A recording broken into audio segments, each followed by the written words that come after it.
আমরা এবার এক মিনিট নীরবতা পালন করব যারা এই দেশের সাথে জড়িত রয়েছে। তারপর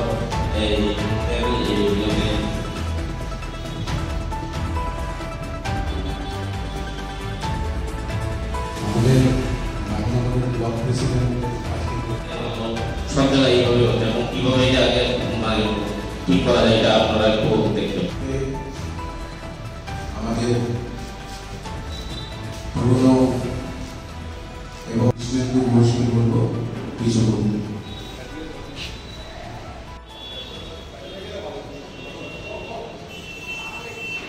বৈঠকের উদ্দেশ্য হয়েছে যে আগামী পঞ্চায়েত ইলেকশন আছে, আর পঞ্চায়েত ইলেকশনের উদ্দেশ্য রাখে আমরা এখানে আজকে ডিসকাস করতে হয়েছি যে কীভাবে পঞ্চায়েতের প্রত্যেকটা সিট আমরা কংগ্রেসের পক্ষে আনতে পারি।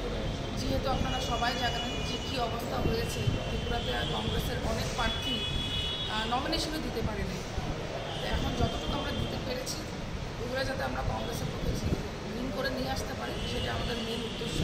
আর আগামী দিনে কীভাবে কংগ্রেসকে গ্রাসরুটে ইউথ কংগ্রেসকে কীভাবে কাজ করে স্ট্রং করতে পারে সেভাবে আমরা